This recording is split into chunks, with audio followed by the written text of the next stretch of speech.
Assalamualaikum warahmatullahi wabarakatuh. Salam dan bahagia. Perkenalkan, saya Irawan Galila, calon guru penggerak Angkatan 11 Kabupaten Buru. Berikut ini merupakan tugas demonstrasi kontekstual terkait penerapan segitiga restitusi pada modul 1.4 Budaya Positif. Sebagai informasi, sebelum saya memaparkan terkait penerapan segitiga restitusi, terlebih dulu saya akan menjelaskan terkait restitusi dan segitiga restitusi. Restitusi adalah proses menciptakan kondisi bagi murid untuk memperbaiki kesalahan mereka, sehingga mereka bisa kembali pada kelompok mereka dengan karakter yang lebih kuat. Sedangkan segitiga restitusi adalah suatu proses dialog yang dijalankan oleh guru atau orang tua agar dapat menghasilkan murid yang mandiri dan bertanggung jawab. Segitiga restitusi sendiri memiliki 3 tahapan yang terdiri dari menstabilkan identitas, validasi tindakan yang salah, dan menanyakan keyakinan. Berikut ini adalah contoh kasus pertama yang akan diselesaikan menggunakan segitiga restitusi. Pada kasus satu ini, menggambarkan siswa kelas 12 bernama Fajar. Ketika teman-temannya sudah membersihkan kelas, Fajar malah membuat kegaduhan dengan bermain permainan menggunakan kertas yang digulung menjadi bola untuk nantinya dilemparkan ke teman-temannya. Sehingga kelas yang tadinya sudah bersih menjadi kotor akibat bola-bola kertas yang digunakan Fajar. Dan juga meja serta kursi di dalam ruangan kelas menjadi berantakan akibat ulah Fajar. Berikut video penanganan kasus menggunakan segitiga restitusi. Selamat pagi Fajar. Pagi Pak. Bagaimana keadaan kamu hari ini, sehat? Sehat Pak. Masih bersemangat? Masih Pak. Oke, luar biasa. Oke Fajar, tadi Pak Guru berkeliling kelas untuk mengecek kebersihan di kelas. Namun ketika Pak Guru sampai di kelasnya Fajar, Pak Guru menemukan banyak sekali bola-bola kertas yang berserakan. Terus meja-meja dan kursinya juga tidak pada tempatnya. Nah, dan Pak Guru juga melihat teman-teman kamu di kelas, khususnya petugas harian, mereka tampak kesal dengan hal yang terjadi di dalam kelas. Pak Guru menanyakan kepada mereka, mereka mengatakan bahwa Fajar yang melakukannya. Apakah itu benar? Iya Pak. Oke. Baik Fajar. Jadi berbuat salah itu merupakan hal yang manusiawi. Bukan cuma Fajar saja yang pernah berbuat salah. Pak Guru juga pernah berbuat salah, Fajar punya teman-teman juga pernah berbuat salah, hal yang manusiawi. Namun, Pak Guru di sini bukan untuk menyalahkan Fajar, atau bukan juga untuk mencari siapa yang salah, siapa yang benar, melainkan untuk mencari solusi atas permasalahan yang terjadi. Oke. Bisa dipahami Fajar? Oke, baik. Pak Guru yakin Fajar punya alasan mengapa Fajar berbuat demikian. Kira-kira apa alasannya? Iya Pak. Tadi Fajar cuma bercanda Pak dengan bermain lempar-lempar bola kertas dengan teman-teman Pak. Oke, jadi Fajar cuma bercanda dengan bermain lempar-lempar bola kertas dengan teman-teman. Oke, baik. Pasti permainan itu sangat menyenangkan ya. Yang namanya permainan itu pasti sangat menyenangkan. Namun, walaupun kelihatannya menyenangkan, tapi Fajar harus pikirkan agar tidak hal tersebut tidak merugikan orang lain. Oke, bisa dipahami Fajar? Nah, lalu kira-kira nih, keyakinan kelas apa yang sudah kita sepakati sebelumnya?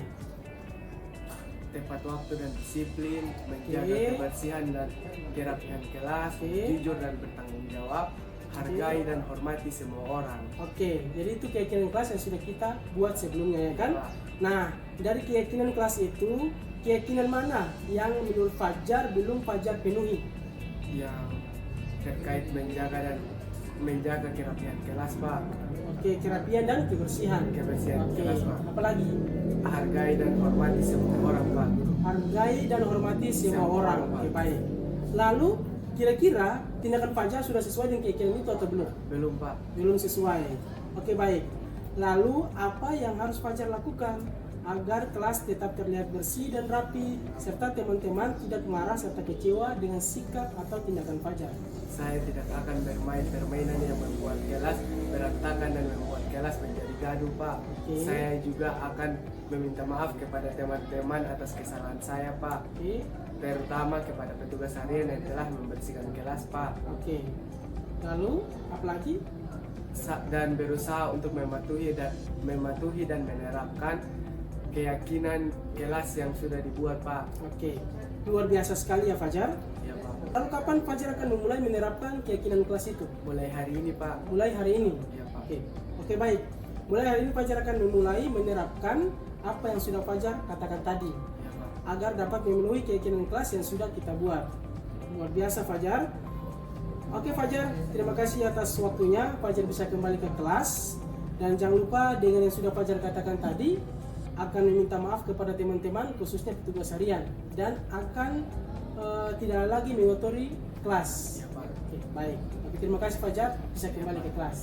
Pada kasus kedua ini, yang akan diselesaikan menggunakan segitiga restitusi, menggambarkan siswa kelas 12 bernama Eka, di mana pada pembelajaran fisika di jam pertama dan juga di jam kedua, Eka tidak masuk ke kelas mengikuti pembelajaran fisika. Namun, Eka lebih memilih pergi ke perpustakaan untuk menyelesaikan tugas mata pelajaran biologinya. Seperti apa penanganan kasusnya? Berikut video penanganan kasus menggunakan segitiga restitusi. Selamat pagi Eka. Pagi Pak, Oke, bagaimana kabar kamu, sehat? Alhamdulillah sehat. Oke, jadi begini Eka, tadi Pak Guru mengajar fisika di kelas kamu pada jam pertama dan juga jam kedua. Namun Pak Guru tidak melihat Eka di dalam kelas. Ada laporan dari teman-teman kamu bahwa kamu sementara berada di perpustakaan untuk mengerjakan tugas. Apakah itu benar Eka? Iya benar Pak. Oke, jadi begini Eka, hal yang manusiawi jika kita berbuat salah. Bukan cuma Eka saja yang pernah berbuat salah, Pak Guru juga pernah berbuat salah, teman-teman Eka juga pernah berbuat salah. Namun, maksud Pak Guru memanggil Eka ke sini bukan untuk menyalahkan Eka atau untuk melihat siapa yang benar, siapa yang salah. Tetapi, maksud Pak Guru memanggil Eka ke sini untuk mencari solusi atas permasalahan yang terjadi. Bisa dipahami Eka? Iya Pak. Oke. Pak Guru yakin pasti Eka memiliki alasan mengapa Eka meninggalkan pembelajaran Pak Guru di jam pertama dan di jam kedua untuk pergi ke perpus mengerjakan tugas. Kira-kira apa alasannya? Iya Pak. Jadi Eka dari rumah dalam perjalanan ke sekolah. Ya, Tiba-tiba Eka baru menyadari bahwa ada tugas yang diberikan oleh ibu guru biologi. Tapi Eka lupa untuk mengerjakannya. Eka tidak mau menyontek dari teman, jadi makanya Eka mau berusaha sehingga Eka pergi ke perpus untuk membuat tugas itu. jadi itu alasannya ya. Ya, Pak. Sehingga Eka meninggalkan jam pertama dan jam kedua untuk pergi ke perpus untuk menyelesaikan tugas minggu tadi. Ya, Pak. Oke.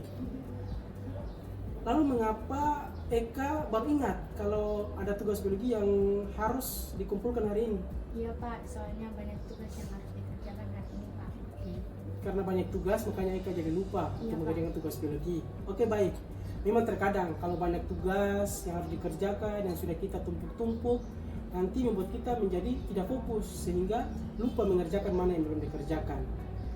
Lalu kira-kira Eka, keyakinan kelas apa yang sudah kita buat pada pertemuan lalu?